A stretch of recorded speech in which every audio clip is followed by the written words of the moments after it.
So I kind of planned on this being a little bit closer to Valentine's Day, so maybe like a week or two too far back for it to be a little bit relevant. Any Valentine's Day fans out there? You're like, I really love Valentine's Day. Yeah, a couple. I was hoping we get like one couple where like one person raises their hand and the other one doesn't. Then you really get to know which is which. Valentine's is cool if you're dating someone, but I think dating someone is inherently an insane thing to do. I mean, if you want to keep dating them, you kind of have to be willing to just accept anything, you know? Like I'll give you an example. I'm in a long distance relationship, so I was calling my girlfriend on the phone, and I was trying to start conversation. So I was like, okay, I'll do like a icebreakers kind of thing. I asked her what I thought was kind of an innocent and playful question, and I'm like, oh, who would you say is your like celebrity crush?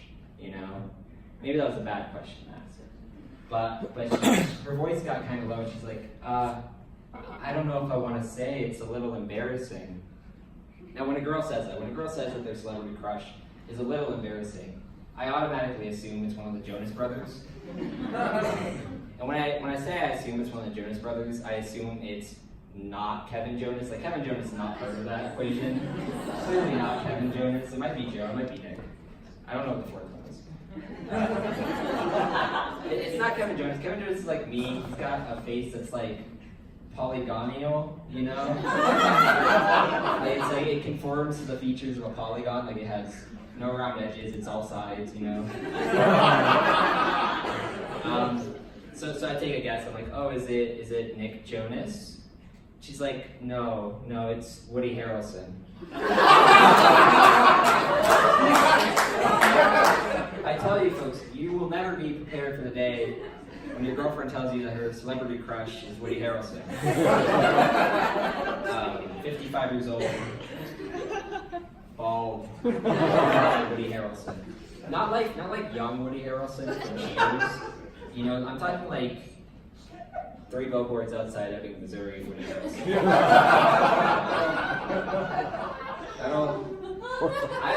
I just have to be okay with that. I've been standing outside in the sun a lot, just trying to get like wrinkled. The next time I see her, like, hey, notice anything different? A little bit older? You know? Yeah, so part of being in a long distance relationship is that you have to fly to go see them, unless they're like not that long distance, you know? And so about once a month, I fly down to Las Vegas to go see my girlfriend. And it's not that bad, it's like an hour flight, it's usually pretty good. But when I flew down there for Valentine's Day, I probably experienced the worst airplane ride of my life. So when I go flying, I always sit in the window seat. Because if another plane flies up next to us, I want to be able to roll the window down and challenge them to a race. So I'm sitting window seat, and there's a girl about my age sitting next to me in the middle seat, and we're waiting for takeoff because there's ice on the plane, which is terrifying. And there's no one in the aisle seat yet. And it's like 5 minutes past when the plane was originally supposed to take off, but it's delayed. And finally, the last passenger gets on the plane, and of course, he's the guy sitting in the aisle seat next to us.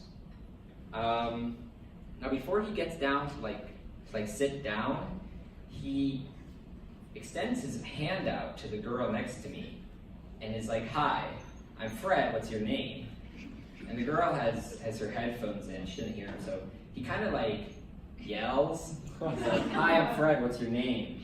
And the girl's like, oh, I'm Maggie or whatever. And then he leaned like over her, like way into her personal space, and he shook my hand. He's like, hey, what's your name? I'm Fred.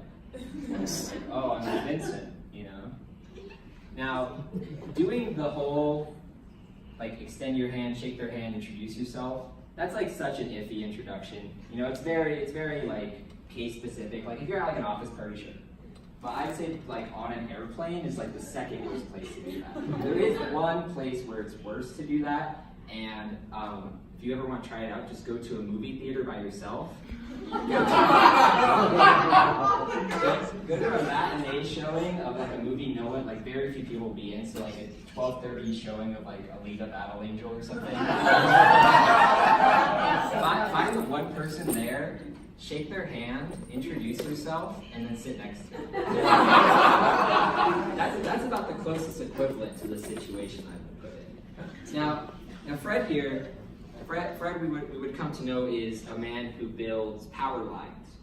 He goes all around the western states and he sets up these power lines to deliver electricity to rural communities. And he looks about exactly like you would imagine a man with that job would look. He's like 40 years old, he's kind of tanned and leathery, he's got like a bushy beard, he's got the eyes of someone who's been electrocuted a few too many times. And Fred, if you couldn't tell by his introduction, he really wants to talk to us.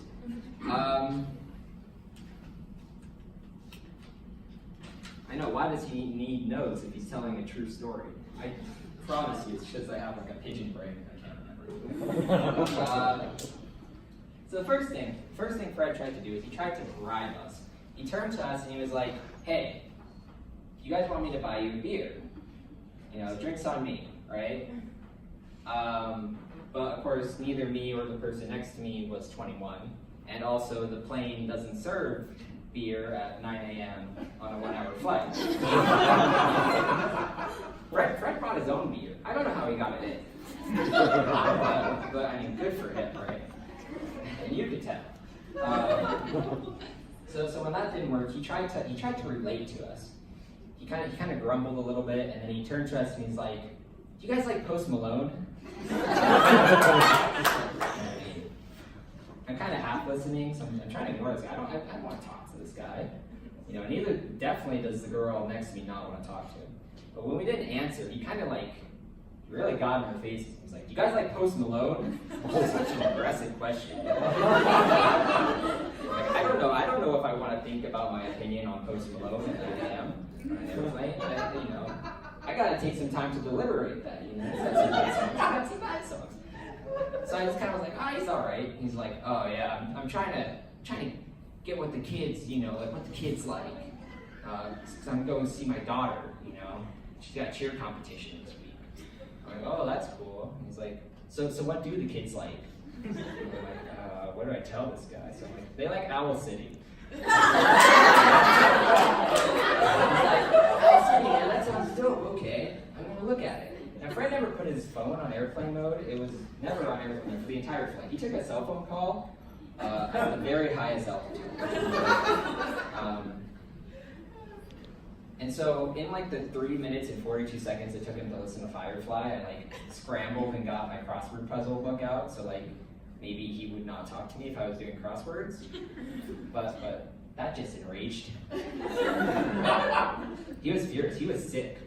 He was fed up. With us not wanting to talk to him at 9 in the morning on a flight. And so he was really mad at the girl because the girl would not say anything. Because this man was creepy and invasive of her personal space. So he like grabbed her earbud out and was like, "Hey, why don't you talk to me?" And the girl was like, "No." And like grabbed a stewardess, and the stewardess had been like kind of watching the whole time because this man had just asked her if they had drinks at 9 a.m. and he dragged the girl and he brought her and gave her a seat up in first class. So like, good for her. But that meant me and Fred were alone. Just me and Fred. And here's where it gets good. So Fred turns to me. I'm stuck now. I can't. There's no more seats. And thinking about getting like the air marshal guy to kind of like escort him somewhere, but it just didn't seem like a good idea. Granted, the plane is not taking off at this point. This is all before the plane takes off. And he turns to me, he's like, "So, you go to college or something?" And I'm like, "Yeah." And he's like, "Oh, I tried college once, but it just seemed lame. It seemed like it was for squares." Okay, you're 40. And he was like, "What are you studying?" And I'm like, "Oh, I'm studying political science." And he turns to me, he's like, "Yeah, that's a little gay." And I was like, I didn't know what to say to that. And he's like, oh, but Congress? Big gay. Such a weird way to say that. So at this point, we were on the end of my fuse with Fred, but I could tell like taking off kind of shook him. He didn't really like airplanes. It rattled him. And so after we were in the air, he kind of turned to me. He's like, "Hey, I'm sorry I called your studies a little gay. I mean, it is, but I'm sorry." And I mean, I was like, "It's fine." And I was trying to go back to my crossword puzzle, and he stopped me, grabbed my shoulder. He was like, "Hey, you seem like a smart kid." Not. "Why don't you talk to people?" And in my mind, I'm thinking, because it's 9 a.m. I'm on a plane, it's 9 a.m. Leave me alone. But I was like, this problem does not end. So I'm going to have to talk to this man. I'm going to have to try to feign a pleasant conversation. Maybe his brain will explode or something. I don't know. And so I'm smiling all of a sudden. I'm like, "Yeah, I'll talk to you, man. Yeah, what do you want to talk about?" And Fred wants to talk about building power lines, which is super boring. He wants to talk about hunting. He was like, "You ever shot a gun?" He's like, "You gotta get your hands on one, man. Killing something feels good." What did I do to deserve this? This is all within an hour's time frame. Then he showed me pictures of deer, because he likes to hunt. But it was weird, it wasn't deer he killed or anything, it was just Google images of deer. He had saved on his phone. And he was like, "Man, I sure would love to run into one of these one day." I was like, "Yeah, that's a good looking deer, I guess." And so that's kind of how the conversation went for an hour. And when we touched down, as we were rolling up to the gate, he looked at me and he said, "Hey, you seem pretty cool. Just promise me, kid, that you'll talk more to people. If you see strangers, just talk to them. Life's boring if you don't talk to people. It's important." And he wouldn't let it go. So I was like, "Yeah, I promise." He's like, "Fine, okay." And as soon as we touched up to the gate, he was like a robot. His posture went straight. He looked straight ahead. He dipped down like this, grabbed his backpack, stood up perfectly straight, stood in the aisle, and was the first one off. It was weird, right? He didn't say goodbye or anything. Well, that is my plane story. And it was so weird because when I looked down to grab my bag and I looked back up, he was just gone. I couldn't see him anywhere. He wasn't in the line or anything. He just vanished. I had to tell my girlfriend about that, and she's like, "Wow, see how hard a long distance relationship can be. I'm glad you're making it work, Vince." I was like, "Thanks, babe." But I was thinking, I'm kind of lucky, because I have things like FaceTime and instant messaging and airplane rides. I have a lot of luxuries afforded to me that can make something like this infinitely easier. And I was thinking, people in the past probably didn't have that in their long distance relationships. So I looked back into history, and I was trying to find the example of the oldest historical example of a long distance relationship. And it took me all the way back to Rome and Julius Caesar. Now Julius Caesar, a man a lot like us in some ways, he loved the Olympics. So much so that one Olympic year he brought a whole envoy all the way from Rome to the city-state of Elis, where they host the Olympics every year in Greece, to watch the Olympics. And it was a super extravagant thing. And while he was there, Julius Caesar fell in love with a marathon runner named Aked. And Julius Caesar and Aked spent the entire Olympics together. But unfortunately, Julius had to go back to Rome and lead Rome and stuff, right? But him and Aked would send each other letters. But because they didn't have cars and stuff, it would take months for the letters to get to each other. And Aked, in the letters, you could tell he was really getting frustrated with this. He felt abandoned by Caesar, So Caesar promised him that he'd be back for the next Olympics. And so when Caesar got there 4 years later, him and a kid had a discussion, and a kid said, well, Julius, you're the most powerful man in the world, why don't you just move the capital here to Greece so you can be with me? Julius said, that's really stupid. Why don't you just move to Rome with me? So they had a little race bat, and a kid was like, okay, I have an idea. I will challenge you to a race, and if I win, you'll move here to Greece, and if you win, I'll move to Rome. And Julius Caesar said, fine, let's do it. And so they lined up for a race, and a kid, because he's a marathon runner, beat him. And so when Julius Caesar finally caught up to him at the finish line, Kid was like, so now we shall finally be together. And Julius Caesar had him executed. And it's like that expression says, like, if you're just a kid, don't go running with Caesars. Yeah?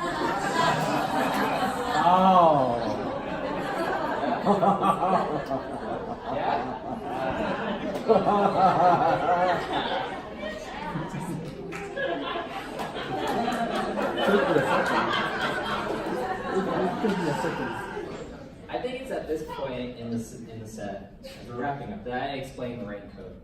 I'm one of the few people, maybe, I don't know, who really likes the rain. I live for days it rains. And so I was really excited it was raining today. I'd wear my raincoat. And I was really happy when 2 weeks ago it rained, right? Remember that? And so when it rains, what I usually do is turn off all my lights, open up the window, and just play video games and relax, right? So I'm sitting there playing video games, and I'm with two other guys in my team, and they're random people. I don't know them, and I don't like to talk to random people online on video games. It's a weird thing for me to do. I get socially anxious. What if they call me a mean name or something? So I'm not talking, and we're playing, and it's just me and one other team left. It's us two teams left, and I get shot in the back. I'm bleeding out, and I can see the guy, as I'm lying dead on the floor, I can see the guy running up to go sneak up behind my teammates, and I can't warn them because I don't have my microphone in. It's sitting right next to me. I could just grab it and plug it in, right? And I could talk to him, but I don't. I'm scared. I don't want to do it. So I watched that bad guy shoot my teammate in the back. And I watched him run up to my other teammate, and I'm like, I could warn him. I could just plug my microphone in. It'd be so easy. But I don't, and he shoots him in the back, and we lose. And oh man, that sucks. Maybe I should have said something. And it's at that moment that a big lightning bolt hit outside, and all my power went out. It was completely dark. And I was like, geez, what was that? And I go to I go to this corner of the room to try to turn my lamp on and mess with the light bulb and stuff. And it's not turning on, but then the light turns on behind me in the other corner, where I don't have a lamp. And I turn back around, and it's not a lamp, it's Fred. He's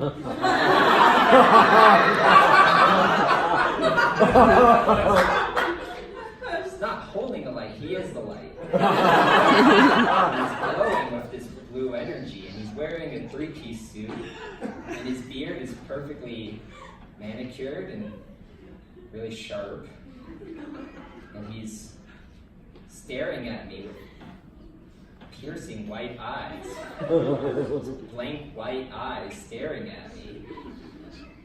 And he said, Vincent, what did you promise me? I